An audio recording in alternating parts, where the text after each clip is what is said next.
저는 마케팅을 하다 보니 몇 년째 하루에도 수십 개의 브랜드 계정을 보고 있는데요. 많이 보다 보니까 자연스럽게 패턴이 보이는 거죠. 대표님들 인스타나 쇼핑몰 돌아다니다 보면요. 설명은 못하겠는데 여기 되겠다 싶은 데가 있잖아요. 반대로 여긴 좀 싶은 데도 있고요. 근데 그 차이가 뭐냐고 물으면 딱 꼬집어 말하기가 어렵단 말이죠. 사진이 예뻐서? 로고가 세련돼서? 패키지가 좋아서? 아니요. 그런 거 다 갖춰놓고도 안 되는 느낌인 곳이 있고 굉장히 투박하고 퀄리티가 낮은데 되는 느낌인 곳이 있거든요. 이런 걸 소위 바이브, 감성, 분위기라고 부르는 거잖아요. 뜬구름 잡는 소리처럼 들릴 수 있어요. 근데 이 바이브라는 게 매출이랑 꽤 연관이 있다고 생각을 하거든요. 오늘은 이 얘기를 좀 해보려고 합니다. 되는 느낌이 나는 계정들은요.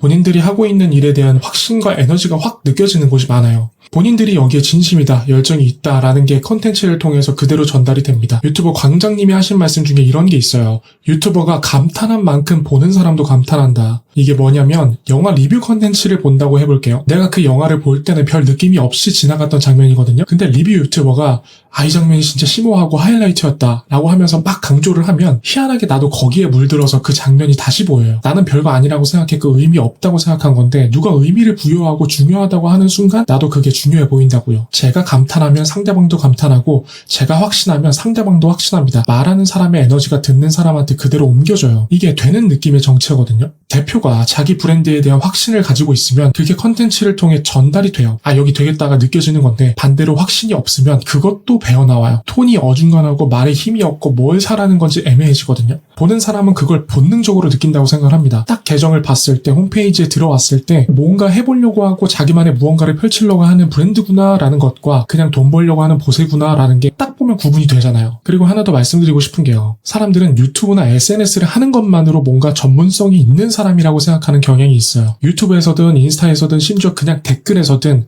누가 무슨 의견을 말하잖아요. 그 사람에 대한 검증이 없음에도 불구하고 우리는 그걸 되게 권위 있고 맞는 말처럼 생각한다니까요. 라멘집 유튜브 영상 댓글에 내가 라멘을 좋아해서 일본을 1년에 20번씩 가는 사람인데 이 집은 진짜 인정한다. 특히 여기 시오라멘은 내 인생 탑3 안에 들어감. 이런 댓글 본 순간 갑자기 그 컨텐츠 저장하게 되고 라멘집 상호 검색해서 내 리스트에 등록하게 된다고요. 아니 댓글 쓴 사람이 누군지도 모르는데 뉘앙스만 잘 조절하면 공개적으로 말한다는 것만으로도 사람들은 그렇구나 하고 받아들이는 경향이 크거든요. 그러니까 대표님이 해야 할 건 거창한 게 아닙니다. 우리는 어떤 생각과 의도를 가지고 무엇을 하고 있습니다를 계속해서 컨텐츠에서 말하는 거거든요. 여기서 많이들 하시는 고민이 저는 전문가가 아닌데요. 내가 만든 제품도 아니고요. 위탁이라서 내세울 게 없어요. 이런 거잖아요. 같은 동대문 사입 제품이라도 대표가 직접 입어보고 이건 좋다, 이건 별로다를 말하는 순간 그건 그 대표만의 컨텐츠가 돼요. 이 바지는 허벅지 굵은 분한테 추천이에요. 제가 직접 입어봤는데 앞주름이 이렇게 잡혀서 다리가 길어 보여요. 이것도 저는 브랜딩의 한 부분이라고 보거든요. 이번에 새로 나왔습니다. 예쁘죠?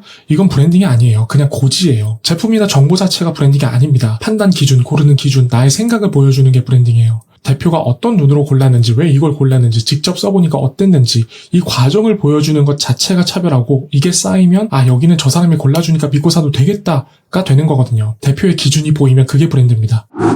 자, 그럼 확신도 있고 기준도 있다 치겠습니다. 근데 그걸 어디서 어떻게 보여줘야 되느냐? 인스타 해야 되나? 블로그, 유튜브, 광고 뭐부터 해야 되지? 이게 채널부터 고민하니까 복잡해지는 건데요. 한 발짝 뒤로 빠져서 보면 심플합니다. 사실 마케팅이라는 건 정말 넓은 범위인데 소위 우리가 말하는 인스타 마케팅, 블로그 마케팅 이런 것들을 마케팅이라고 쳤을 때 이 마케팅의 목적은 고객을 다음 단계로 움직이게 하는 것이거든요. 생각해보세요. 나를 모르는 사람을 아는 사람으로 만드는 거, 이게 인지예요. 아는 사람을 관심 있는 사람으로 만드는 거, 이게 콘텐츠가 하는 일이에요. 관심 있는 사람을 사는 사람으로 만드는 거, 이게 전환이에요. 산 사람을 또 사는 사람으로 만드는 거, 이게 재구매고요. 이 관점으로 보면 대표님이 하는 모든 활동이 정리가 됩니다. 인스타에 광고나 릴스를 올리는 건 모르는 사람을 아는 사람으로 만드는 활동이고요. 상세 페이지를 고치는 건 관심 있는 사람을 사는 사람으로 만드는 활동이고요. CS문의, DN 답장을 성실하게 하는 건 망설이는 사람을 사는 사람으로 움직이는 활동이에요. 이렇게 보면 SNS니 블로그니 유튜브니 하는 것들에 대한 시야 자체가 달라져요. 이 채널은 구매 여정에서 어떤 단계를 받고 있는가? 이 질문 하나면 되는 거죠. 그러면 이 채널에서 뭘 해야 하는지가 자동으로 나와요. 인스타에서는 일단 멈추게 만들어야 되니까 후킹이 중요한 거고, 상세 페이지에서는 이미 관심 있는 사람들이 들어온 거니까 확신을 줘야 하는 거고,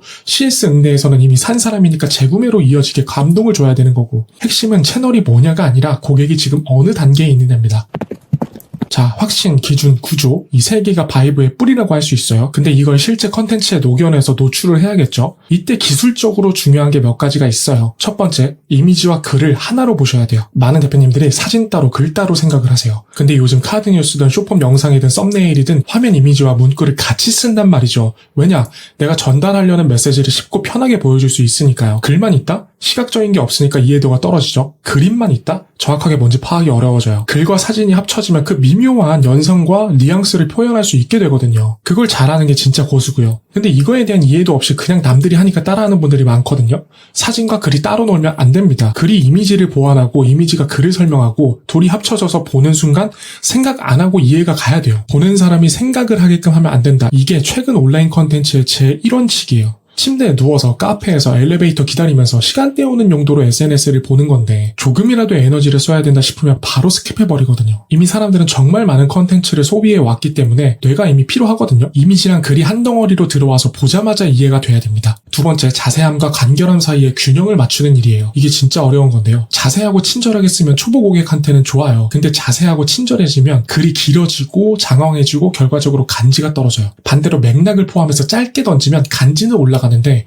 모르는 사람은 이해를 못해요. 장벽이 생기는 거죠. 답은 둘 중 하나를 버리는 게 아니라 섞는 거예요. 핵심 메시지를 짧고 강하게. 근데 그 이후에 클릭을 했다거나 스크롤을 내렸을 때 밑에서 더 자세하게 풀어주는 그런 구조. 릴스, 캐럿의 상세 페이지 전부 이 원리로 해야 돼요. 딱 표지와 입구에서는 어떻게든 멈추도록 하고 들어오게끔 하고 들어온 사람한테는 뒤로 갈수록 깊이를 더해주는 거죠. 근데 궁극적으로는요. 우리끼리만 아는 얘기를 해서 장벽을 만들어야 돼요. 컨텐츠에 문화적 맥락을 넣는 거죠. 아까 말씀드린 것처럼 모르는 사람은 못 알아들어요. 근데 아는 사람 입장에서는 한 차원 높은 공감대가 생기고 유머가 생기고 이게 애착으로 이어진다는 거죠. 뭐 예를 들어 제가 여기 빠뜨록 나오라 그래. 절대 주면 안 돼요. 뭐 뼈다고 안 먹은 520D 첩척추 뭐 이런 거 했을 때 이걸 알아듣는 분들이 계시잖아요. 그러면 그 순간 저랑 그분 사이에는 남들이 모르는 유대감이 생기는 거예요. 이런 게 쌓이면 뭐가 되느냐? 커뮤니티가 됩니다. 스포츠 팬덤, 아이돌 팬덤, 유튜버 팬덤, 게임 커뮤니티 다 마찬가지예요. 자기들끼리만 알아듣는 얘기들이 생기고 이 사람들이 모이면 그때부터 이 장벽 안쪽에 있는 사람들은 충성도가 폭등한다고요. 구매 욕구가 엄청나게 강해지고요. 정말 이런 커뮤니티를 만들 수만 있다면 앞으로 진짜 먹고 살 걱정은 안 하셔도 되는 거예요. 이게 되려면요. 처음에는 친절하게 가야 되고요. 대중은 모르니까. 그리고 절대적인 시간이 필요합니다. 컨텐츠가 쌓이고 팬이 생기면 그때부터 조금씩 맥락을 섞어가는 거예요. 그러니까 결국의 종착점은 맥락으로만 소통할 수 있는 팬들을 만들고 그들이 놀면서 더 공고해지고 충성도와 구매 욕구가 만땅으로 차있는 커뮤니티를 만드는 게 목표가 되어야 되는 건데요. 이걸 위해선 초반에 자세함과 친절함 그리고 절대적인 시간이 있어야 되다 보니까 자세함과 간결함 사이의 균형을 잡는 게 정말 이 시대의 컨텐츠 경쟁력이라는 거죠.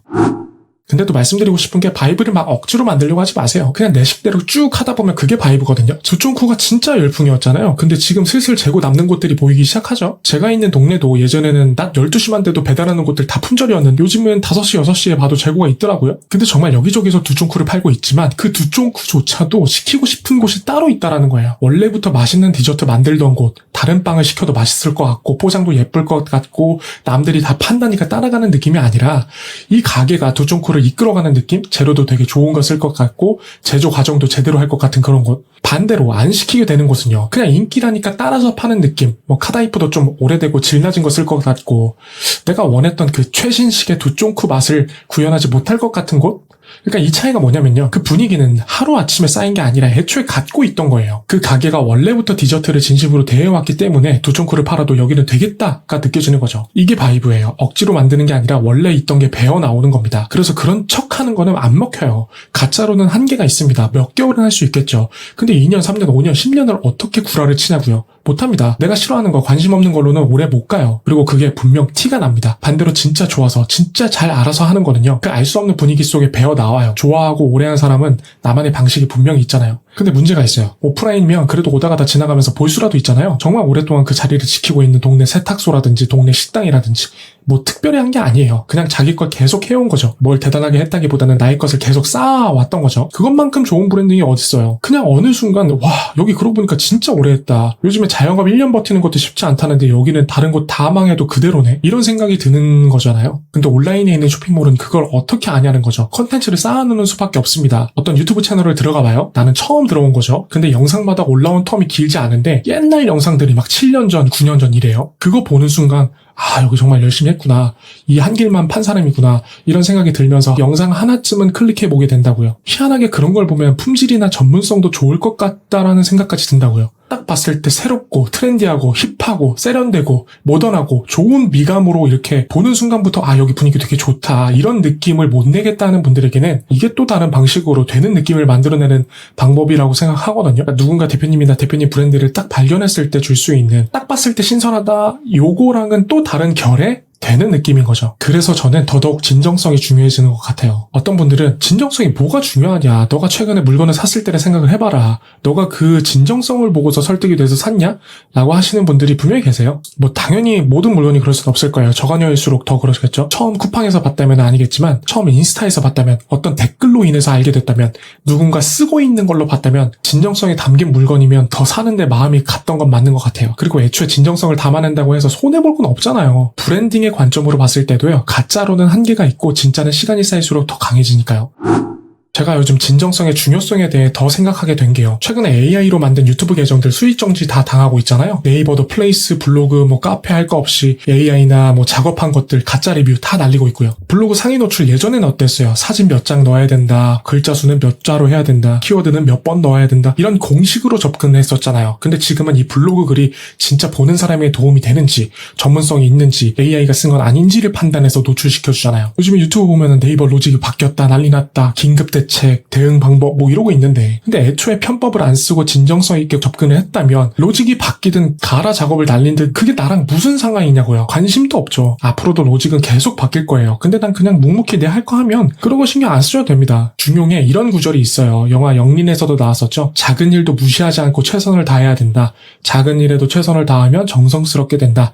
정성스럽게 되면 겉으로 배어나오고 겉으로 배어나오면 드러나고 드러나면 밝아지고 밝아지면 남을 감동시키고 남을 감동시키면 변하게 되고 변하면 생육된다. 저는 이 말을 정말 진심으로 믿거든요. 겉으로 안 보인다고 생각하지만 진정으로 작은 일에도 최선을 다하고 상대에게 가치를 주려고 하면 그게 밖으로 배어나옵니다. 사람들은 그거를 귀신같이 알아보고 느낀다고 생각하거든요. 저는 그 내면에 쌓인 것이 밖으로 배어나와 보이는 게 바이브라고 생각합니다. 고객에게 가치를 주고 고객의 입장을 생각하고 좋은 것을 주려고 하고 진정으로 감사함과 친절함을 갖고 내가 하는 것의 퀄리티를 높이려고 하는 그런 게 내면에 쌓여 있으면 그게 좋은 바이브, 잘 되는 바이브로 밖으로 보이는 거고요. 무슨 수도승이나 성인군자처럼 봉사의 마음, 돈 안 벌려고 하는 그런 게 아니라요. 당연히 돈 버는 건 맞는데 그거랑은 별개로 내가 고객에게 잘해주겠다, 안 좋은 걸 팔아서 등쳐먹겠다가 아니라 진짜로 좋은 걸 주겠다, 이 마음가짐이 쌓이면 그게 바이브가 된다는 겁니다. 정리하면요. 되는 느낌은 타고나는 게 아닙니다. 대표의 확신, 고르는 기준, 고객을 움직이는 구조, 컨텐츠의 바이브, 그리고 이 모든 걸 관통하는 진정성. 좋은 바이브가 쌓여있는 곳은 경차를 타고 다니는 대표가 멋있어 보이고요. 좁디 좁은 원룸은 희한하게 좀 더 힙해 보입니다. 중요한 건 진짜인가, 그리고 그걸 오랜 기간 쌓아왔느냐. 대표님들도 내 식대로 진정성 있게 계속 쌓아보시길 바라겠습니다. 오늘 영상은 제 생각을 담아봤고요. 다음 영상에서는 조금 더 실무적인 얘기로 당장 써먹을 수 있는 마케팅 꿀팁, 실질적인 기법에 대해서 풀어보려고 합니다. 오늘 영상이 괜찮으셨다면 구독과 좋아요 부탁드리고요. 알림 설정까지 하셔서 다음 영상도 놓치지 마시길 바라겠습니다. 시청해주셔서 감사합니다.